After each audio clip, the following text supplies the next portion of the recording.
Olá, sou a professora Cleane e vou lecionar a disciplina de História para o 7º ano do Colégio Emaús.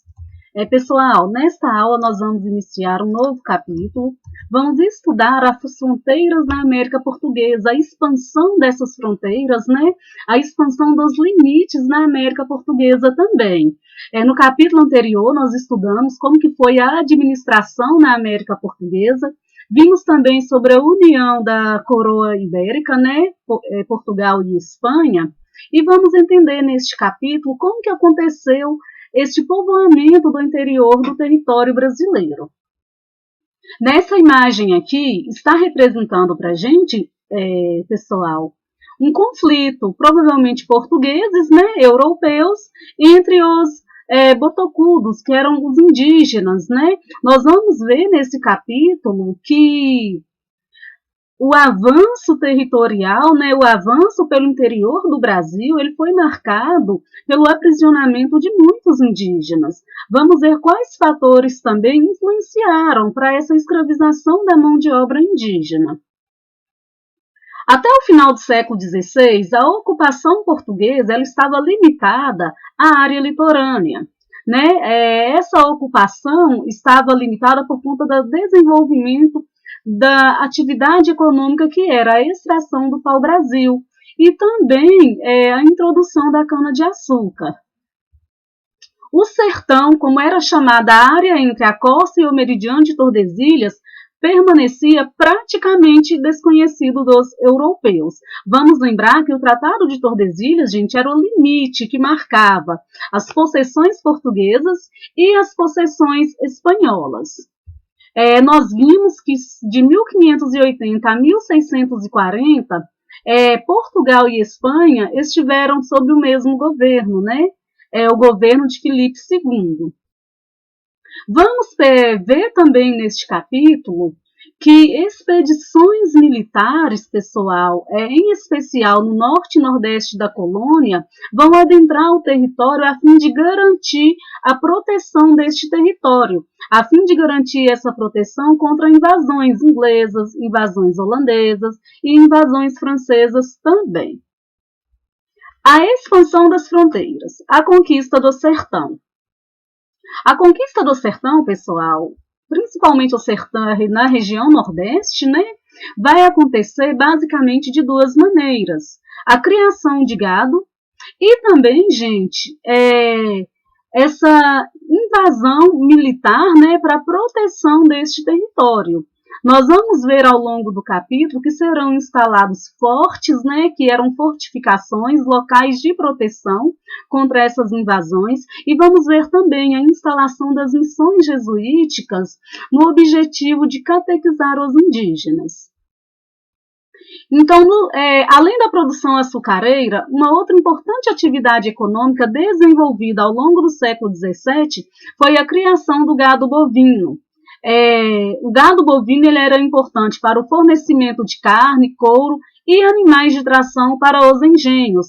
Animal de tração para puxar o carro de boi, né? Animais de tração para puxar a moenda, para moer a cana, para transformar, para gerar o caldo da cana e depois gerar o açúcar, né? A pecuária ela não exigia o emprego de mão de obra numerosa. Então, os vaqueiros, em geral, pessoal, eram indígenas, eram negros libertos ou fugidos, e muitas vezes eles trabalhavam no sistema de partilha. Como assim? Eles recebiam animais pelo serviço que eles prestavam. Como o gado ele era criado, pessoal, em grandes pastos, né? O gado era criado solto, de forma extensiva, quase toda a atual região do Nordeste foi desbravada e ocupada por fazendas, por fazendeiros. O Rio São Francisco ele foi apelidado de Rio dos Currais, porque ele foi extremamente importante nesse processo de ocupação. Ele funcionava como uma via de transporte, né? Outro fator que contribuiu para a colonização da região Nordeste foram as expedições militares, como nós já vimos, para fazer a proteção dessa região, para fazer a expulsão também dos invasores. Nessa imagem aqui está mostrando para gente o carro de bois, né? Pintura de Franz Post de 1638, é um óleo sobre tela. Então, mostrando a importância da pecuária no desenvolvimento das atividades econômicas também, né? Na criação de gado, não só para o fornecimento de carne, de leite e de couro, mas também como animais de tração. No caso da Amazônia, gente, na região norte, a ocupação ela foi impulsionada pela coleta das drogas do sertão. As drogas do sertão eram especiarias extremamente valiosas naquela época, né? Era a baunilha, o cacau, a canela, a pimenta. E os rios também foram extremamente importantes para que os portugueses, para que os colonos pudessem adentrar para o interior do Brasil. E os jesuítas, eles fundaram dezenas de missões nessa região, utilizando a mão de obra indígena para coletar essas especiarias. Observem aqui neste mapa a ocupação do Nordeste e do Norte da América Portuguesa, século XVI até o século XVIII. Observem que essas setas é o sentido da expansão adentrando o interior do território. Essa região em roxo aqui, na região mais litorânea, corresponde à área dos engenhos, e essa região aqui, com uma tonalidade laranja, corresponde a regiões de criação de gado. E a criação de gado também, pessoal, foi importante na ocupação da região sul. Observem aqui as missões, né, gente, jesuíticas, principalmente observem como que elas estão presentes no estado do Pará e no estado do Amazonas.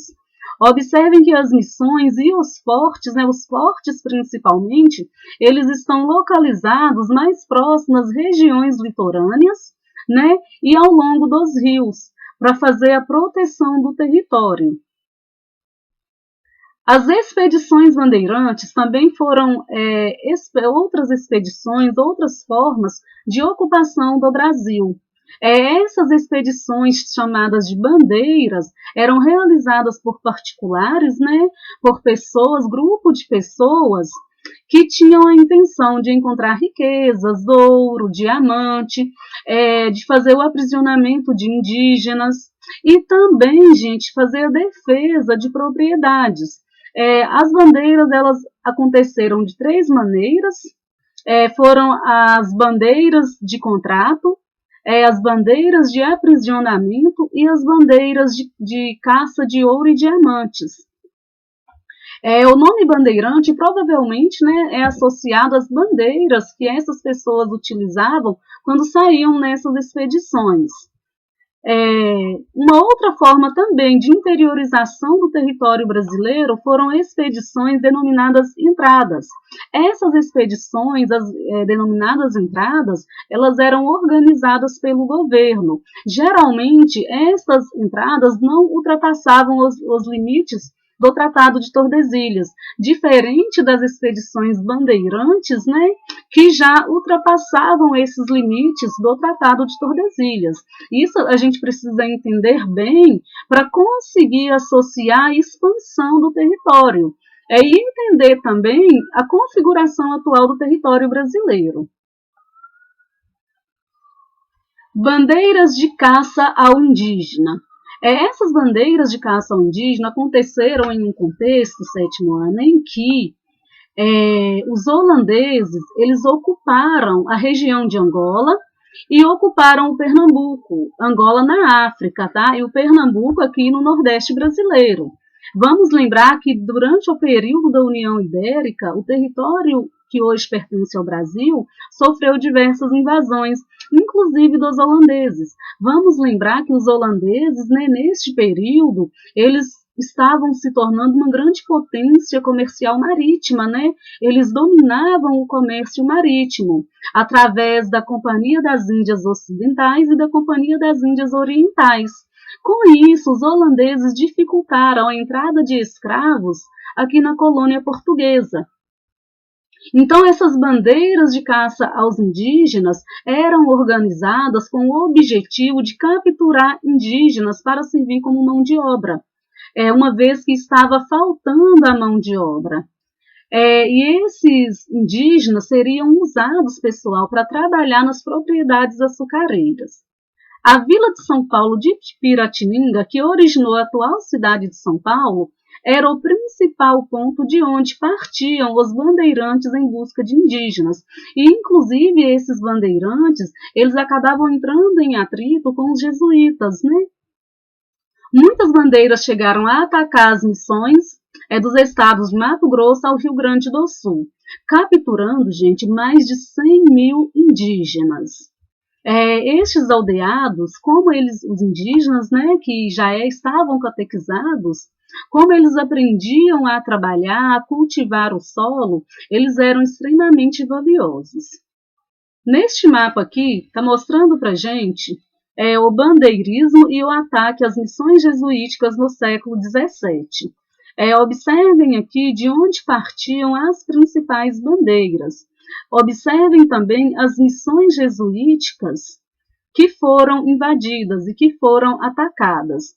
Percebam que neste mapa ainda a gente retrata qual que é o domínio português, qual território, né, pertence a Portugal e qual território pertence à Espanha. Com essas missões, expedições bandeirantes, estes bandeirantes, né, eles ultrapassavam esses limites e à medida que eles foram ultrapassando esses limites, foram povoando e ocupando este território que pertencia ao domínio espanhol. As bandeiras em busca de ouro e diamantes. No final do século XVII, as expedições bandeirantes de caça aos indígenas diminuíram por causa da crise açucareira da América Portuguesa. O que acontece? Os holandeses que tinham se instalado na região nordeste do Brasil, eles foram expulsos pelos portugueses. Ao ser expulsos, eles levaram mudas de cana-de-açúcar para as Antilhas, na América Central. Então, nessa região, os holandeses começaram a fabricar o açúcar e começaram a concorrer com o açúcar produzido aqui na América Portuguesa. Então, este produto ele ficou muito desvalorizado.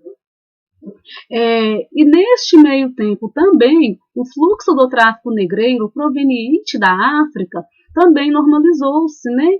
Então, a mão de obra africana passou a cada vez mais a ser usada aqui na colônia, na América Portuguesa. Diante da crise do açúcar, várias expedições foram organizadas à procura de ouro, diamantes, à procura de pedras preciosas. O governo português também incentivou essa procura por pedras preciosas. Uma das principais expedições foi comandada por Fernão Dias Paz em 1674. Seguindo o curso dos rios, ele abriu caminho rumo a Minas Gerais. Muitos desses participantes, gente, eles vão se fixar em Minas Gerais, no Vale do Rio São Francisco. O Rio São Francisco ele foi extremamente importante para o povoamento dessa região. Nos últimos anos do século XVII, os bandeirantes eles vão encontrar ouro na região das Minas, né, atual Minas Gerais. E a partir do encontro deste ouro, pessoal, vai surgir também a Guerra dos Emboabas, porque a notícia do descobrimento de ouro nessa região vai atrair milhares de pessoas aqui para a região das Minas. Então, os bandeirantes, que são os paulistas, eles vão exigir da coroa portuguesa o controle sobre a extração do ouro. Só que diante da quantidade de pessoas, a coroa portuguesa não vai conseguir ter esse controle. Então, os bandeirantes paulistas, eles vão entrar em atrito com os migrantes, né, que estão vindo de diversas outras regiões. Esses migrantes eles vão ser chamados de emboabas. Então vai haver aí a Guerra dos Emboabas, que é uma disputa pelo controle dessa região das Minas. Ao final da guerra, a coroa portuguesa vai intervir, né? Quem vai sair vitorioso nessa guerra serão os emboabas que vão ser liderados por Manuel Nunes Viana e os paulistas, liderados por Manuel Borba Gato. Os paulistas, perdendo essa guerra para os emboabas, eles vão se direcionar para outros estados, como Mato Grosso, como Goiás, e nestes estados vão descobrir ouro também. Ao final deste conflito, a coroa portuguesa vai intervir, vai tentar exercer o controle ali na região e vai estabelecer a cobrança do imposto, o quinto, né? O pagamento do quinto de todo o ouro que fosse extraído nessa região. E também a coroa portuguesa vai delimitar, vai definir a capitania de Minas Gerais, né? E de São Paulo. E essa divisão vai acontecer, gente, em 1720. Então, vai dar origem à capitania de Minas Gerais, que vai ser controlada pela coroa portuguesa. E durante a extração do ouro, gente, aqui na região das Minas, que vai dar origem também aos caminhos reais, a estrada real, que são os caminhos abertos, né, a mando da coroa portuguesa, a mando da realeza, para fazer o escoamento do ouro. Muitas cidades aqui em Minas Gerais vão surgir dessa extração do ouro. A partir do povoamento, formam-se um povoado, forma-se uma vila, essa vila cresce e dá origem às cidades. Cidades como Ouro Preto, Sabará, Cataguases, né? Diamantina.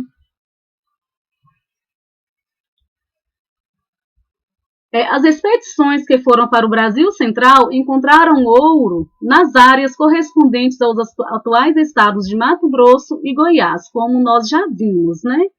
E várias vilas vão ser fundadas. Neste mapa aqui, gente, mostra Monções e o caminho para o Brasil Central. As monções, gente, eram as expedições em direção à região central do Brasil, à procura de ouro. Observem aqui neste mapa mostrando as monções. Monções refere-se a vento, tá? Vento que permite a navegação, favorável à navegação. Observem neste mapa aqui, Monções e o caminho para o Brasil Central, de 1709. Observem aqui o local de partida, né, das expedições bandeirantes em direção à região central, à procura também de riquezas.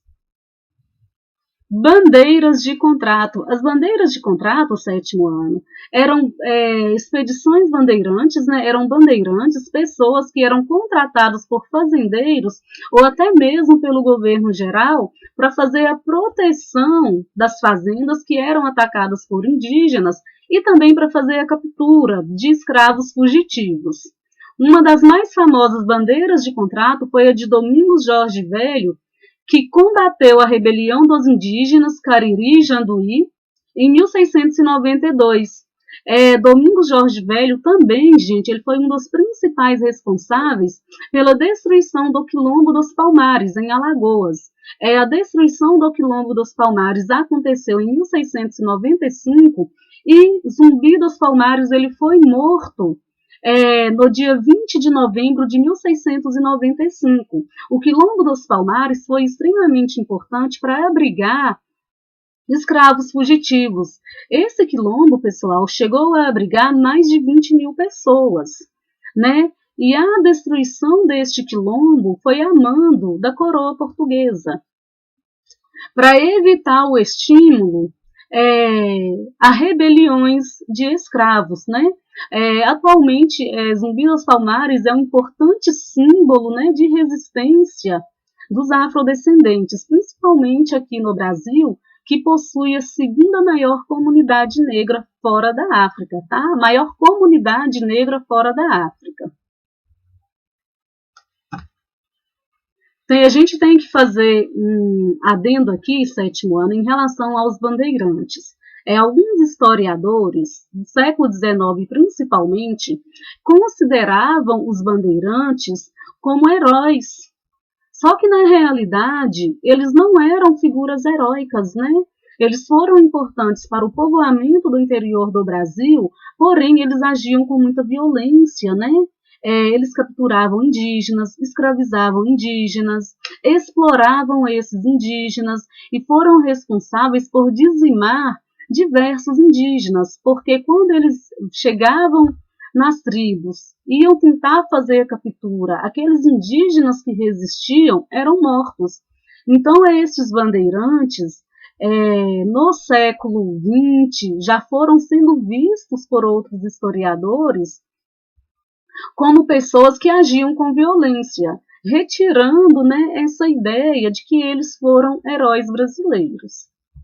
Eu vou finalizar por aqui a nossa aula para ela não ficar muito extensa. Tem algumas atividades para vocês fazerem. Na próxima aula, nós vamos continuar estudando e vamos ver sobre as missões jesuíticas na região sul do Brasil. As atividades do livro de História, páginas 170 e 177, e tem essas atividades complementares também. Copiem as perguntas no caderno, tá bem? Bons estudos para vocês, até a próxima aula e lembrem-se, juntos no caminho certo.